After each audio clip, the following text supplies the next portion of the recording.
Kare, Baki Guard, Zan, John.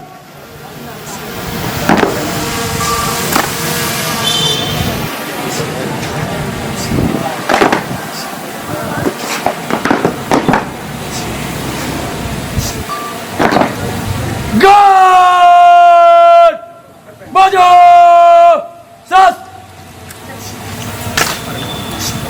Islam.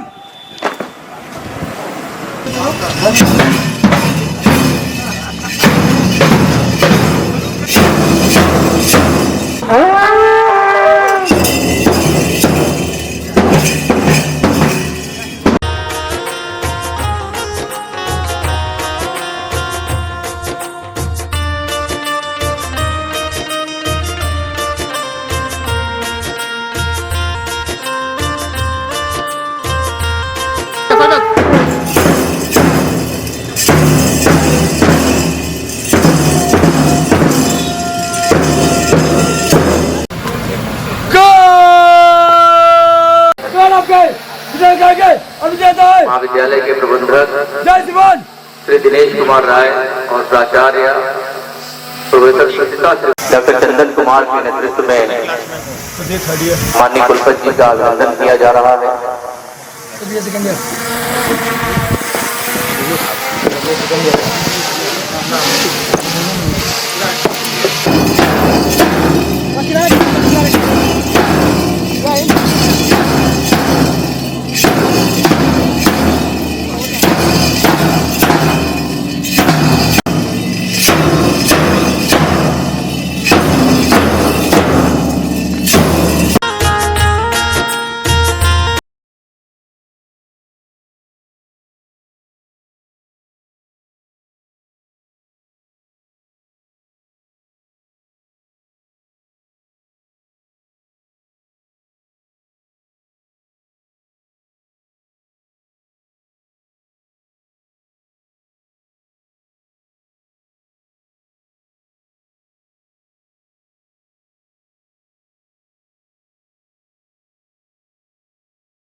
कई मेधावी छात्रों को इसमें महाविद्यालय परिवार के जितने भी छात्र विश्वविद्यालय में महाविद्यालय में स्थान प्राप्त किए थे उनका सम्मान किया गया था। उसी कड़ी में आज एक पुस्तक विमोचन का आयोजन किया गया है जिसके मुख्य अतिथि आप हैं।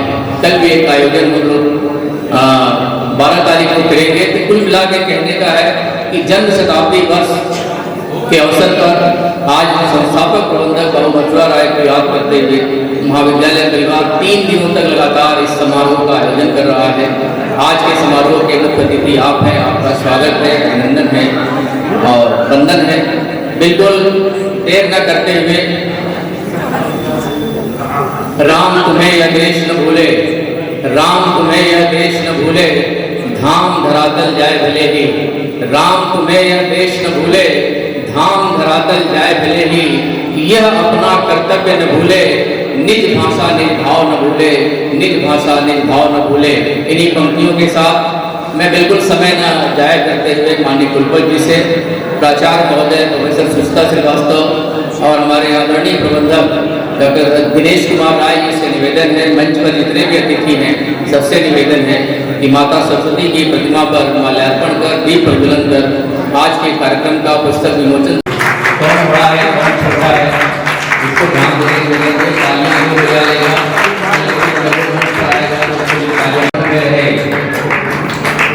राम तुम्हारा नाम कंठ पे रहे, हृदय जो कुछ भी भेजे बख्श है, राम तुम्हारा नाम कंठ में रहे। हृदय जो कुछ भी भेजे बख्श है, दुख से प्राण नहीं मांगो, मांगो केवल शक्ति दुख सहने की। राम तुम्हारा नाम कंठ में रहे, राम तुम्हारा नाम कंठ में रहे। माननीय प्रबंधक जी माल्यार्पण करते हुए माता सरस्वती की प्रतिमा पर दीप प्रज्वलित करते हुए साथ में हमारे आदरणीय प्रबंधक जी दिनेश कुमार राय जी।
संस्थापक प्रबंधक बाबू मथुरा राय जी ने स्थापित किया था।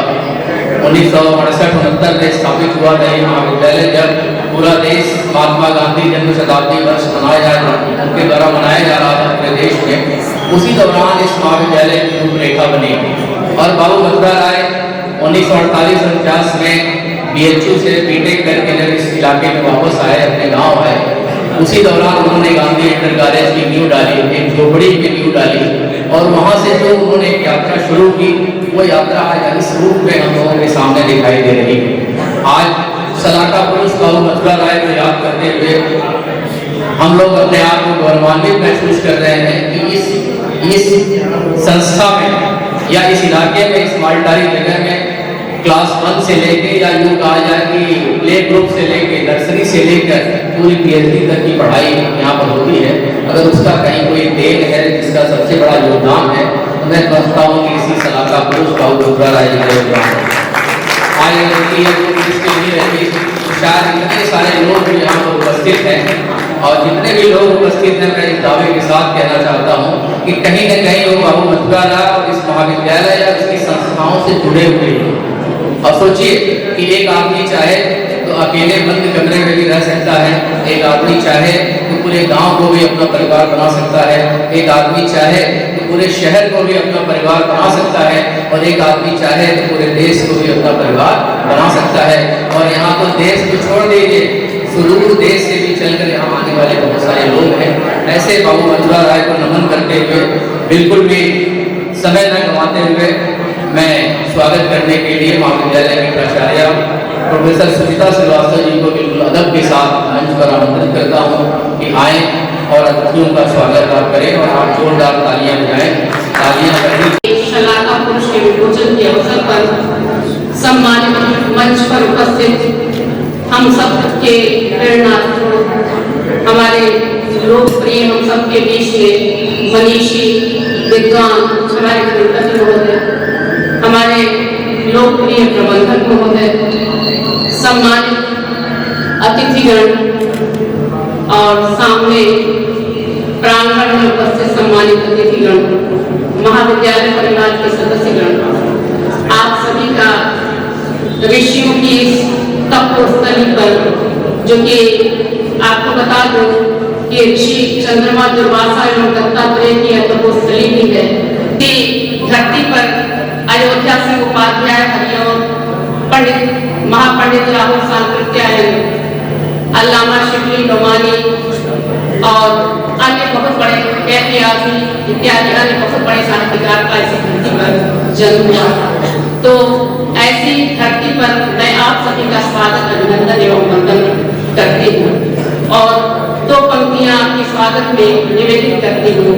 स्वीकृत आमंत्रण किया रखा हमारा मान, स्वीकृत आमंत्रण किया रखा हमारा मान, कैसे करूं कृतज्ञता, स्वागत है श्रीमान। इन्हीं पंक्तियों के साथ आपका स्वागत करती हूँ। आज हमारे बीच मंच पर मुख्य अतिथि के रूप में उपस्थित हमारे आदरणीय कुलपति महोदय शिक्षा जगत के क्षेत्र में एक अनूठी मिसाल है। इन्होंने अपने शिक्षा का प्रारंभिक सफर मेरठ के छोटे से कस्बे सिंहावली के छोटे से गांव खरना से प्रारंभ किया था और वहां से उनका जो शैक्षिक सफर प्रारंभ हुआ तो उसके पश्चात कुलपति शैक्षिक जगत का जो सर्वोच्च पद होता है, उन्होंने कुलपति के पद को सुशोभित किया। तो निश्चय ही एक छोटे से कस्बे के एक छोटे से गांव से उठकर के कुलपति तक के पद का सफर तय करना बहुत आसान नहीं रहा, किंतु दृढ़ निश्चय के धनी हमारे कुलपति महोदय ने महाकवि जयशंकर प्रसाद की पंक्तियों को चरितार्थ किया। वह पथ क्या पथि कुशलता क्या, जिस पथ पर बिखरे शून्य हो। वह पथ क्या पथि कुशलता क्या, जिस पथ पर बिखरे शून्य हो। नाविक की खैर कुशलता क्या, जब धाराएं विपूर्ण हो। और इन्होंने मेरठ विश्वविद्यालय में चौधरी चरण सिंह विश्वविद्यालय मेरठ में आपने प्लांट ब्रीडिंग और जेनेटिक्स के प्रोफेसर के पद पर रहते हुए उच्च कोटि का शिक्षण कार्य किया, उच्च कोटि किए, जिसके लिए आपको अनेक राष्ट्रीय और अंतर्राष्ट्रीय सम्मानों से सम्मानित किया गया।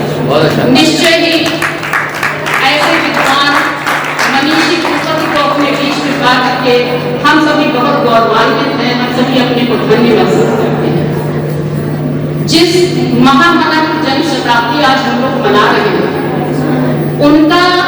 उनके जीवन का सफर भी बहुत आसान नहीं रहा। उन्होंने आजमगढ़ के छोटे से जीवनपुर कस्बे के मारटारी से छोटे से गांव से अपना प्रारंभ किया था और बीएचयू से उन्होंने इंजीनियरिंग की उपाधि प्राप्त की थी।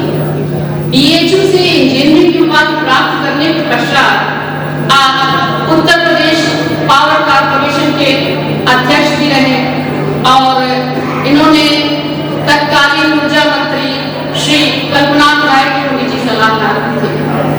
इतने उच्च पदों पर रहते हुए भी उन्हें अपने ग्रामवासियों की पीड़ा निरंतर सालती रही, क्योंकि वो जानते थे कि देवरांचल में, ये देवारा अंचल भी बोला जाता है, तो इस देवारा अंचल में छात्रों के लिए कोई उच्च शिक्षा की व्यवस्था नहीं थी और विशेषकर छात्राओं को बहुत ज्यादा दूर जाना पड़ता था। छोटी प्राथमिक शिक्षा के लिए उनको दूर जाना पड़ता था। तो अपने समान विचारधारा वाले कुछ मित्रों के साथ उन्होंने एक छोटे से विद्यालय की नींव रखी। जैसा कि अभी प्रोफेसर नसीम सर बता रहे थे कि झोपड़ी में उन्होंने शुरुआत की और आज क्या है, आज हम उसे विद्यालयों और महाविद्यालयों की श्रृंखला के रूप में देख रहे हैं। तो निश्चय ही ऐसे मनीषी, ऐसे महामना जिन्होंने बीएचयू में शिक्षा भी ग्रहण की और महामना के आचरण को भी आत्मसात करने की कोशिश की। महामना ने इसी तरह से प्रेरणा लेकर के बीएचयू की स्थापना की थी। तो न केवल उन्होंने वहां से शिक्षा ग्रहण की, उनके विचारों से भी प्रेरणा ली और यहाँ पर आकर के उच्च पदों पर रहते हुए भी अपने गांव वालों के लिए सोचा। ये अपने आप में बहुत महत्वपूर्ण बात है। तो ऐसे महामना को सम्मान देते हुए मैं 4 पंक्तियां उनके विषय में कहना चाहूंगी। वो खुद ही नाप लेते हैं बुलंदी आसमानों की, वो खुद ही नाप लेते हैं बुलंदी आसमानों की, परिंदों को नहीं तालीम दी जाती उड़ानों की। महकना और महकाना है काम खुशबू का, खुशबू नहीं मोहताज होती कदरदानों की। और उनके पश्चात उनके सुयोग्य पुत्र हमारे लोकप्रिय ओजस्वी ऊर्जावान प्रबंधक श्री दिनेश राय जी, उनके अनुज श्री रमेश राय जी ने अपने पिता की परंपरा को निरंतर आगे बढ़ाने का प्रयास किया। उन्होंने उनके सपनों को साकार, उनके सपनों को मूर्त रूप देने के लिए अपना तन मन धन अर्पण किया। ऐसे सुयोग्य पुत्र निश्चित ही साधुवाद और धन्यवाद के पात्र हैं। 2 पंक्तियां उनके लिए भी कहना चाहूंगी। खोल दो पंख मेरे कहता है परिंदा, खोल दो पंख मेरे कहता है परिंदा, उड़ान अभी बाकी है। खोल दो पंख मेरे कहता है परिंदा, उड़ान अभी बाकी है। ये जमीन मेरी मंजिल नहीं, पूरा आसमान अभी बाकी है।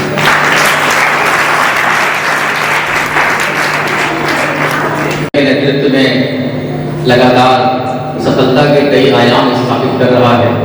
अभी आपने अपने माननीय कुलपति जी के बारे में मैडम ने बहुत सारी बातें बताई। निश्चित रूप से हमारे कुलपति जी एक महत्वपूर्ण शिक्षाविद हैं।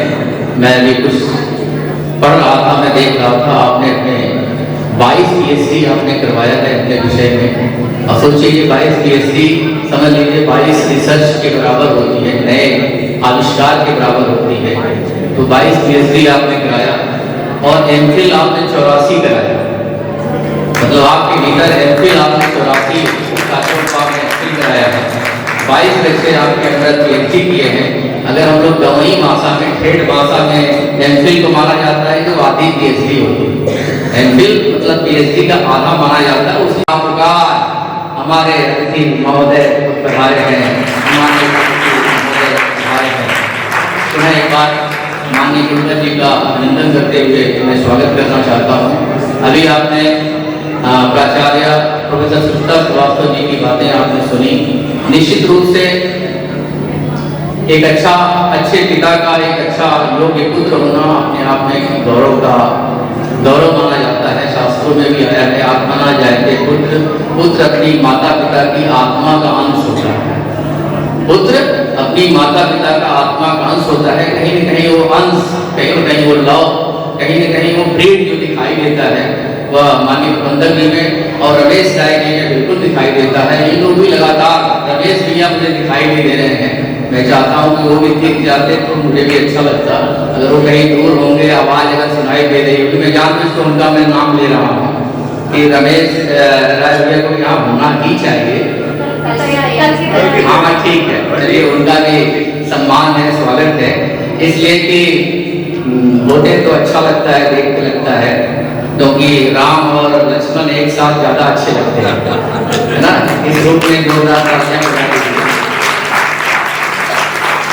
तो जितनी मुस्तैदी के साथ आप लोग मालटारी महाविद्यालय और जितने भी इसके मातहत चलने वाली संस्थाएं हैं, जितने आप सजग रहते हैं, जितना उसके बारे में चिंता करते हैं, मैं समझता हूँ कि ये सारी विरासत अपने पिता से ही आपको मिली है।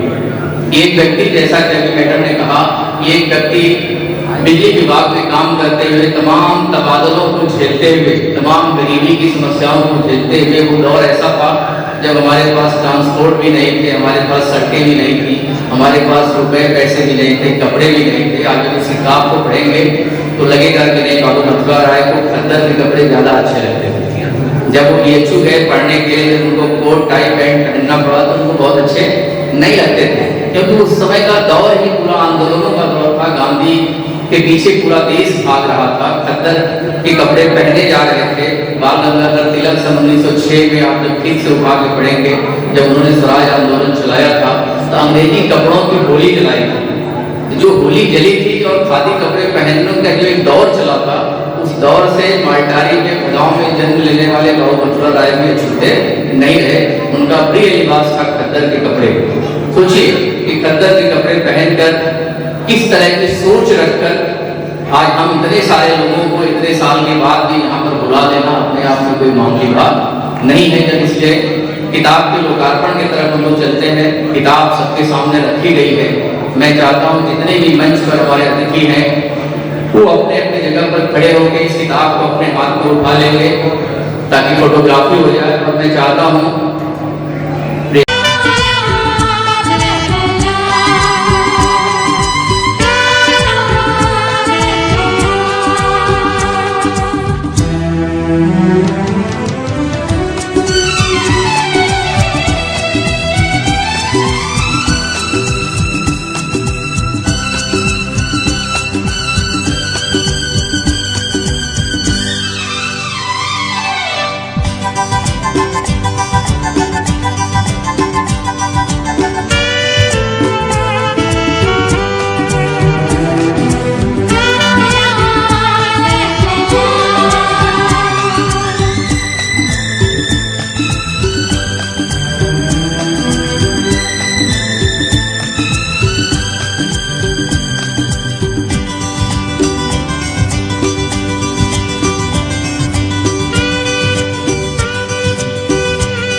सेनाओं के जरिए देश की आजादी की लड़ाई लड़ने की कोशिश करते हैं।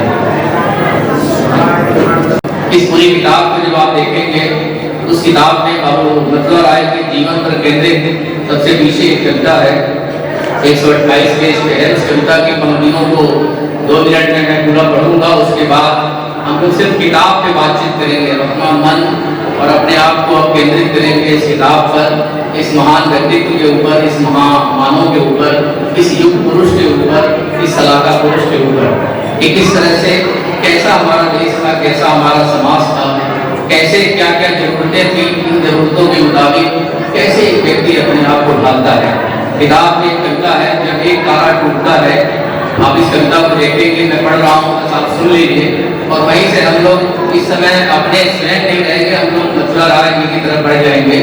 जब एक तारा टूटता है, जब धरती पर, जब आप हमेशा देखेंगे धरती पर एक तारा टूटता हुआ दिखाई देता है, वहीं से इस घटना को उठाया गया है कि जब धरती पर कहीं दूर किसी देश की जमीन के एक टुकड़े पर रहने वाले लोगों को ठीक से पता भी न हो अपना इतिहास और भूगोल, वे अनायास ही पीसते रहते हैं अनवरत अज्ञान और अंधकार की चक्की में, जहां उन्हें अपने जीवन की वर्णमाला क के बारे में भी कुछ याद नहीं रहता। वे भाषा में अर्थादेश की तरह जीवन जी रहे होते हैं, जिनका न कोई व्याकरण होता है न ही कोई शब्द और अर्थ, जिसके सहारे वे जुबान की कसरत कर सके और बयां कर सके अपने जिस्म की हर उस पीड़ा को जो युगों युगों तक उनके अलग अलग किरदार सहते आए हैं अपनी अपनी छाती पर।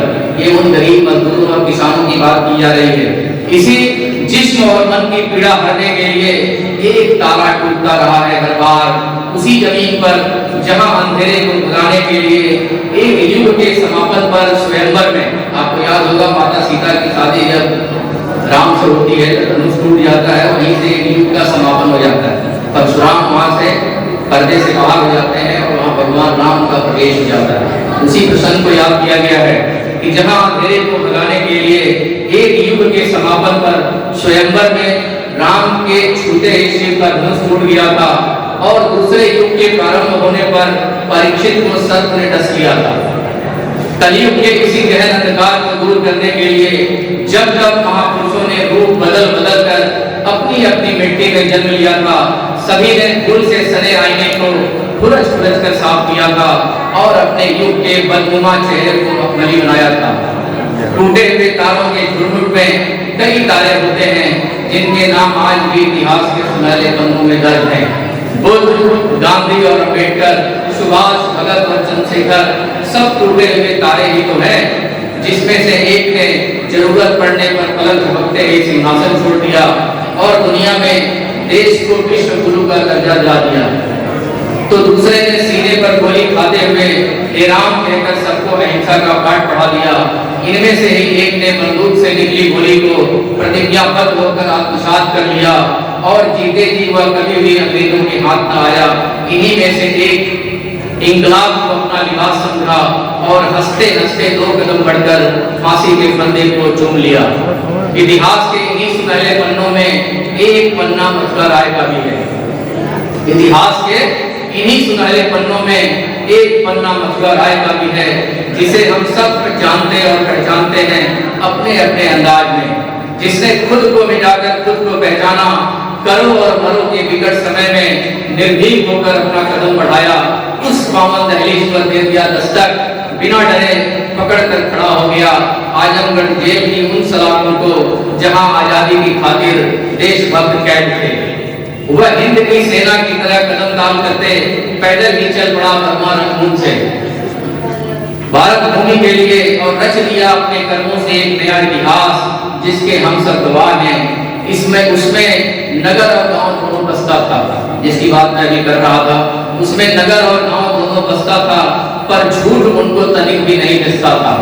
वे आदमी भी खूब थे, घास में भी डूब थे। वे आदमी भी खूब थे, घास में भी डूब थे। समय के पाबंद थे, सबकी पसंद थे।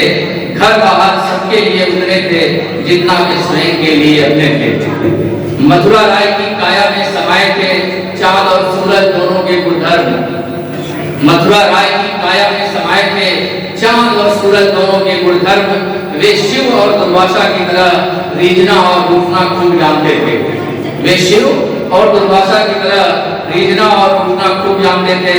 बोध अबोध के झूले में हर पल झूलते रहते थे और अनायास ही हर किसी को उनके मुताबिक वरदान पर वरदान दे जाते थे।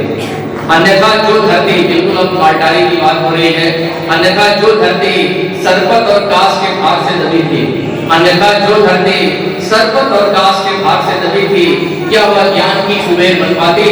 क्या वह ज्ञान की कुबेर बन पाती? खींच पाती कोई एक समानांतर रेखा? बदल पाती अपने इतिहास और भूगोल को?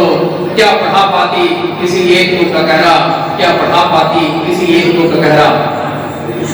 बना पाती हम में से किसी एक को आदमी? बना पाती हम में से किसी एक को आदमी? जहां लहलहाता रहता है हमारे ही भीतर हमारा जंगल, सरपत और कास के भार से दबी हुई इस धरती को, सरपत और कास के भार से दबी इस धरती को ज्ञान और विज्ञान की भूमि में बदलकर बाबू मथुरा ने कमाल कर दिया। देखते ही देखते दसों दिगंत में मानवता की फसलें लहरा गईं, जिनकी जड़ों में वे आज भी समाये हैं, खाद पानी बनकर। एक लंबी गंगा बाबू मथुरा राय जी के सम्मान में ये उनके पूरे व्यक्तित्व को रेखांकित करती है कि किस तरह से व्यक्ति देश से नीचे उतरते हुए बिल्कुल गांव तक पहुंचता है और गांव से बिल्कुल नीचे से उठकर कैसे देश तक पहुंचता है। अगर इसका कहीं कोई सबूत है तो हमारे आज के सलाका पुरुष जिनके सम्मान में इस पुस्तक विमोचन समारोह का आयोजन किया गया है। बिल्कुल कविता के बाद सिर्फ किताबों में बात होगी, परिवार की बात होगी। मैं इसी कड़ी में मैं भाई पुनीत राय जी को मंच पर आमंत्रित करना चाहता हूँ कि पुनीत राय सबसे पहले आए। आप ऑस्ट्रेलिया में रहते हैं, अपने बाबा को याद करते हुए दो शब्द हम लोगों को बताने का प्रयास करें और पुनीत राय जी के लिए जोरदार तालियां बजाइए।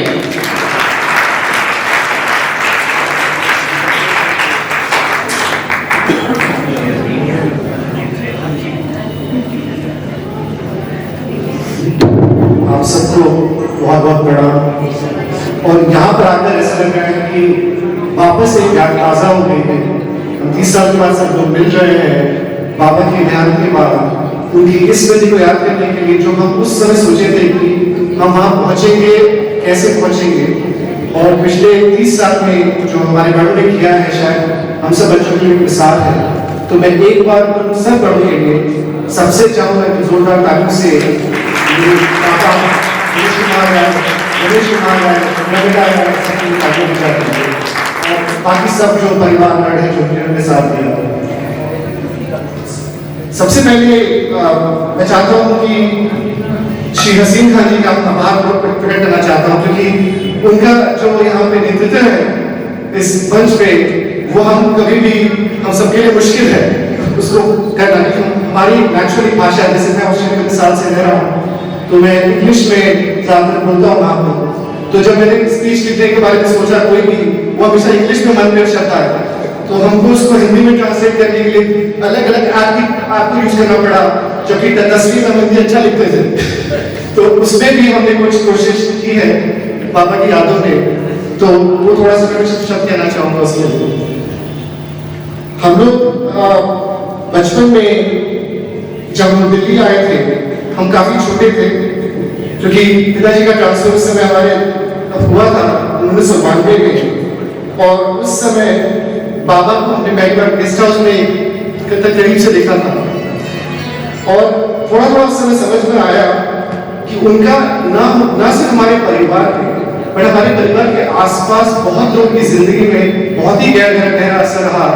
और कहीं ना कहीं उनके उस असर को समझने में हमको उस समय पहली बार ये ऐसा अनुभव हुआ कि वो जैसा कर रहे थे लोगों के लिए, वो क्या सच में ऐसा हो सकता है कि अपने लोगों के लिए इतना कर सकते हैं। हम जब छोटे थे या बच्चे थे तो हमको लगता था कि बहुत बड़ी बात है। जब मैं वीडियो को देखता हूँ हम लोग की, तो हम लोग लगभग बाबा पापा और हम बच्चे एक साथ 2 साल तक एक छत के नीचे रहते थे। और फिर उस समय लगता था कि उनका व्यक्तित्व काफी कठोर है, क्योंकि वो बहुत अनुशासन प्रिय थे। तो मैं मेरा भाई हम लोग काफी उनसे दूरी बनाए रखते थे कि लगता था कि डांट खा जाएंगे, बहुत ज्यादा पास गए या उनकी बात नहीं सुनी। फिर धीरे धीरे लगा कि नहीं, शायद उस अनुशासन हमारे लिए हमको सर्वोत्तम बनाने की एक कोशिश है, हमारे लिए एक प्यार है जो हमको उस समय समझ में नहीं आता था। वो बहुत सालों के बाद अब थोड़ा थोड़ा समझ आने लगा है। लगता है जब अपने बच्चे होते हैं तो आपको लगता है कि वो अनुशासन तो हम अपने बच्चों को चाहते हैं, लेकिन अपने बाबा से भी वो अनुशासन का ज्ञान होना ये तो हमने देखा, लेकिन उनका जो प्रेम है वो आप समझ में आता है। अब लगता है कि जब उनसे हम बात करते थे जब हम छोटे थे तो भैया तो काफी बिजी रहता था, उसका 10th का बोर्ड चल रहा था, लेकिन मैं स्कूल से आता तो मेरे पास वक्त होता था तो मुझसे बोलते थे कि थोड़ा हारमोनियम में गाना सुनाओ। और मैं समझता था कि जो आदमी इतना बिजी, जिसके पास कई बार मंत्री उनके सेक्रेटरी के लिए टाइम नहीं है, उनको मेरे से 10 मिनट का गाना सुनने का मन करता था। उस समय आवाज अच्छी थी, थोड़ी गड़बड़ हो गई तो लगता था जो हम गाना गा देते थे जो बोलते थे ऋषि बेटा ऐसी कदम लगाओ, जीवन में ऐसी आगे बढ़ो और ऐसी मेहनत करो, तो लगता था कि मैंने उस समय जुट जीत लिया, क्योंकि जब वो ऐसा बोलते थे तो हमको भी नहीं पता था हमने वो गुड़ है। अब वो बात अलग है कि गाने वाले एरिया में गुड़ उतना नहीं बढ़ा है, लेकिन जो बाकी एरिया है यानी कि पढ़ाई, जिसके लिए हमेशा बोलते थे बेटा पढ़ाई करो, तो उसमें भी हमको लगता कि हमारा साथ देते थे, लेकिन कभी भी अपने पे विश्वास नहीं था।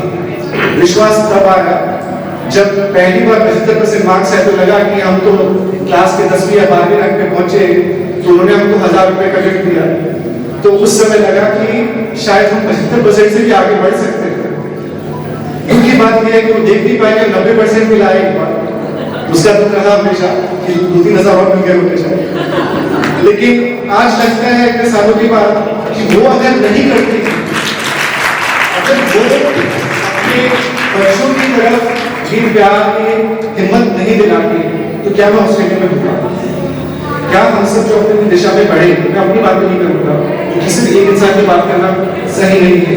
हम सब नाती पोते, अगर आप सबको देखिए, यहाँ भैया बैठे, संजय भैया बैठे, प्रदीप भैया है, समीर भैया है, बहुत सारे भाई बहन जो आए और जो नहीं आ पाए, अगर आप उनकी सबके बारे में सोचिए तो सब एक से एक जगह पे गए और सब एक से एक ऊंचाई पे गए। तो असली बात ये है कि आपका परिवार क्या कर पाया उनकी वजह से।